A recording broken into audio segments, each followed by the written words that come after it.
Hello everyone, Taylorson here and welcome to the penultimate episode of our Tour de France playthrough on the Tour de France 2026 game. The GC is on the right hand side, but without further ado, the final mountain stage is here. Let's get straight into it, no messing around. Hello everyone. In the last mountain stage, the riders will need to work very hard.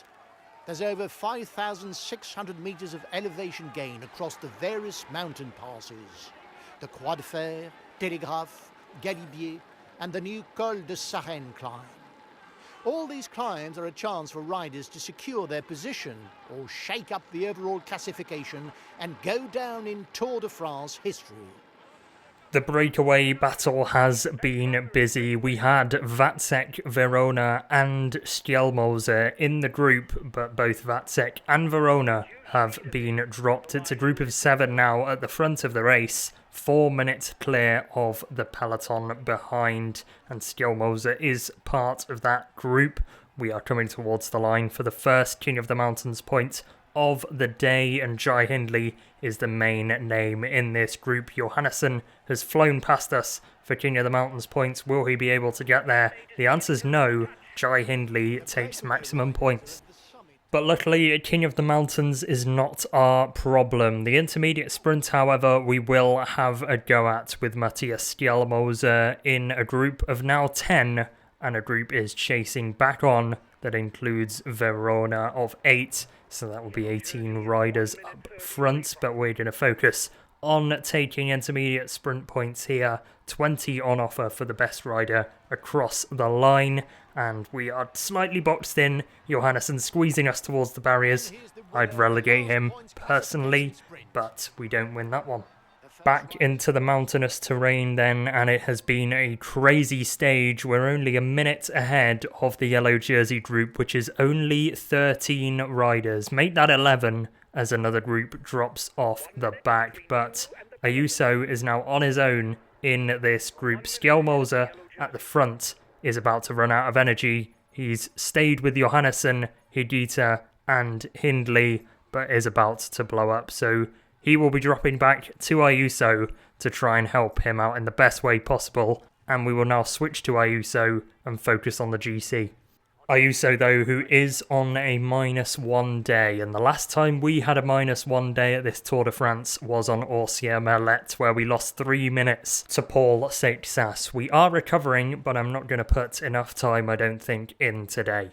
And I was going to say we were going to give it a try, but the pace up the Galibier has been infernal. It's Matteo Jorgensen on the front for Visma Lease-A-Bike, who is in the leading group now, because we have caught the remnants of the breakaway. We're at the back at the moment with Juan Ayuso. Remco Evenepoel is dropped and just behind this group, but with the slowing in pace now that Jorgensen is off the front, this might give Evenepoel a chance. He's got 35 seconds to close, and at the moment, every GC competitor is looking at one another. Our energy is incredibly low, but the group is thinned out.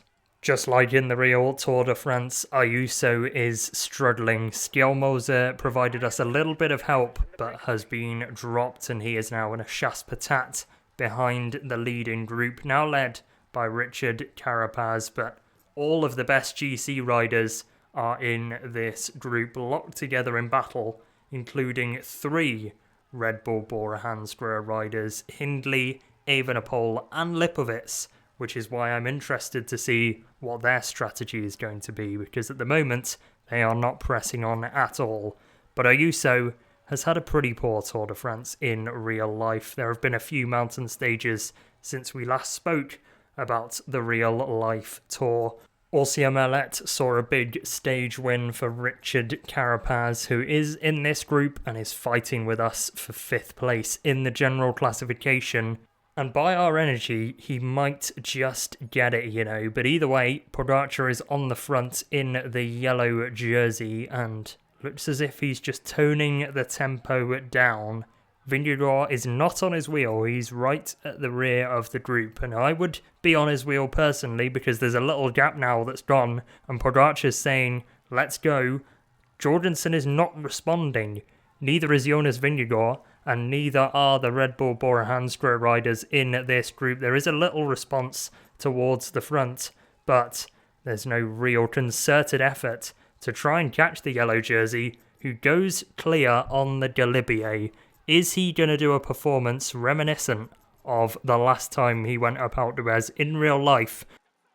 Jorgensen gets out of the saddle and pushes for one more effort, and all of a sudden, boom, Jonas Vingegaard launches the attack button, and off he goes. Seixas is sticking with him for the moment, and that is our main man in GC, but our energy just cannot hack that acceleration from Jonas Vingegaard and Paul Seixas. They're in pursuit of Tadej Pogacar. We've got to stick to the Red Bull Bora Hansgrohe train, and at the moment, we are struggling to do that even. Richard Carapaz is doing fine, but we are really hitting the wall now. It could get nasty for the remainder of the stage, and I'm hoping it won't, but it is a case of limiting the losses again today. Final climb of the day. Well, final climb of the day. The Sarenne is underway. It's technically the penultimate climb, but it's the only climb where the real changes will be made. Vingegaard has caught Tadej Pogacar, and they've both put masses of time into Paul Seixas. There are groups all over the road, but very sparsely separated. We're in a group of 3 with Jai Hindley and Matteo Jorgensen, but they are leaning on us to pace, and rightly so, to be honest, because they'd just be pulling back their own teammates if they contributed in this group. We've got 1.5 kilometers of this climb remaining, and to be honest, it looks like we might be in major trouble, because Evenepoel and Carapaz are in a group of 2 chasing down Seixas. Carapaz is stuck to the rear wheel of Remco like glue and is not budging at all. He's getting all of the draft benefit, and I am concerned because that is essentially a teammate that he's now got to tow him up Alpe d'Huez, the final climb of the day. We're into the final kilometre, and it gives me a little bit of a time to reflect on the Tour de France playthrough we've had. It has been very successful, admittedly not in GC. We had a good start in the first week, but couldn't hold it through the second and the third, and it looks like we're going out with a whimper today. But there's a mass battle going on at the front between Pogacar and Jonas Vingegaard. So now we've made it over the top of this final climb, it's time to switch to their POV. A fitting end to this Tour de France 2026. Jonas Vingegaard and Tadej Pogacar, the 2 GC protagonists in this playthrough, at the front of the race. Pogacar is essentially doing a track stand on the outside of the road at the moment, and Jonas Vingegaard is not willing to come through at all. He is doing what Carapaz is doing to Remco Evenepoel and sitting on the wheel. He closes up to the rear wheel of Tadej Pogacar, and he sensed the attack coming. He saw it happening in front of him and decided to close, but even then he can't hold the acceleration of Pogacar, who has got himself a little bit of a gap on Jonas Vingegaard. Now it is a case of who climbs Alpe d'Huez the quickest between the pair of them. No draft benefit now for Vingegaard. Under the bridge we go, and Jonas Vingegaard is almost in the rear wheel tracks of Tadej Pogacar. In fact, he is, and he comes through on the inside of the corner to take a brief spell at the front of this race. Underneath 1 kilometre to go now, and they cannot separate this leading 2, shoulder to shoulder, as they have been for the majority of this race. Tadej Pogacar has led the way in GC, but Jonas Vingegaard has been his match, and can he get 1 stage win? He just about can. He celebrates his stage win. It comes on the penultimate stage of the race, but Jonas Vingegaard is a winner at the Tour de France 2026. It might not be GC, and Tadej Pogacar will have the last laugh, but Jonas Vingegaard gets his moment to shine on Alpe d'Huez. Paul Seixas looks like he's going to finish 3rd and distance Remco Evenepoel, who has Richard Carapaz still on his wheel, but Carapaz is starting to tie up on these percentages. The gap is slightly opening to the back wheel of Remco Evenepoel. Evenepoel, though, is just time trialling his effort, focusing on his power numbers and trying his best to keep Paul Seixas as close to him as possible. Seixas out of the saddle. He knows what this means. Will it be a podium place at the end of the day for the Frenchman in his home Grand Tour? The public certainly hope so, but Remco Evenepoel has Carapaz still for company. He cannot shake the Ecuadorian, who might be moving up in the GC, depending on what Juan Ayuso can do. Under 1 kilometre to go. Remco Evenepoel finally shakes Richard Carapaz off of his wheel, and that might just take the weight off the shoulders of the Belgian, and now he can fly up the rest of this climb, heading towards the line. He's got 1 turn to go. It's a left-hander, and he takes it now. Up towards the line he comes, out of the saddle, and across the line. We will see how that has affected the results at the end of the episode, but it's a good stage for Jonas Vingegaard.